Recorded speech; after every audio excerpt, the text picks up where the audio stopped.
Perubahan susunan teks. Dalam susunan rombongan unta yang pertama dan yang kedua ada sedikit perubahan susunan teks supaya pembaca tidak jadi keliru.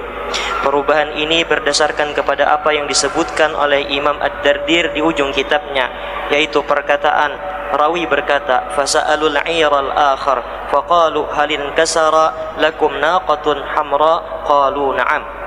Mereka orang-orang Quraisy bertanya kepada rombongan yang pertama, adakah onta kamu yang berwarna merah itu patah kakinya dan jatuh pingsan? Rombongan itu berkata, ya betul. Soalan ini ditanyakan kepada rombongan pertama yang jaraknya paling jauh dari Mekah, bukan kepada rombongan kedua karena disesuaikan dengan pangkal cerita, tapi oleh karena letaknya di tengah-tengah pembicaraan dengan rombongan kedua, maka mungkin akan menimbulkan kekeliruan.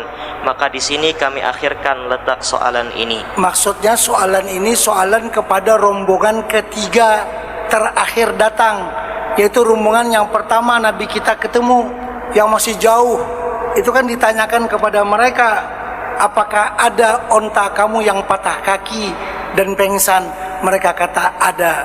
Jadi soalan ini ditanyakan kepada rombongan yang datang ketiga, yaitu rombongan yang pertama Nabi kita bertemu.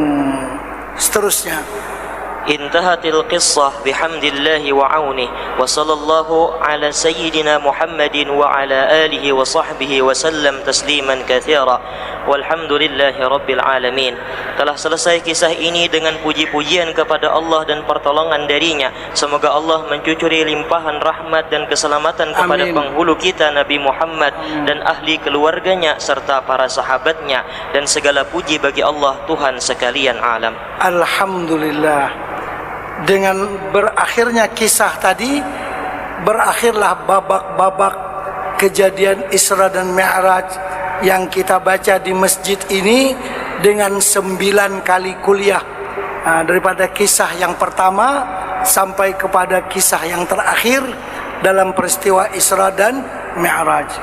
Baik, sebagai yang terakhir dalam peristiwa Isra dan Mi'raj ini, kembali saya menyebutkan bahwa peristiwa Isra dan Mi'raj bukan mustahil, tetapi peristiwa tersebut akal manusia tidak mampu untuk memikirkannya.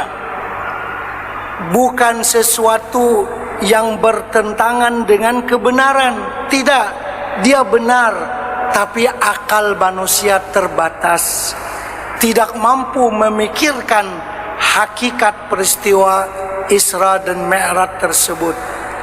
Pada kuliah yang pertama, di malam yang pertama dulu, sudah saya buat satu perbandingan. Kan kita nak menimbang emas ada timbangannya, mau menimbang gula ada timbangannya, mau menimbang karung-karungan juga ada timbangannya. Bahkan kalau kita mau menimbang terak pun ada timbangannya. Nah, di saat kita mau menimbang terak menggunakan timbangan emas, bisa enggak? Sudah tentu enggak bisa. Bukan timbangannya yang tidak baik, tapi dia tidak mampu untuk menimbang seberat itu. Dia hanya mampu menimbang hal-hal yang ringan, beberapa gram saja begitu. Nah, jadi otak manusia, akal manusia, anggaplah seperti timbangan emas. Dia bagus, dia baik, tapi dia cuma bisa menimbang yang kecil-kecil. Adapun yang besar dia enggak mampu. Begitulah akal manusia sangat terbatas. Bahkan akal sesama kita pun beda sebenarnya.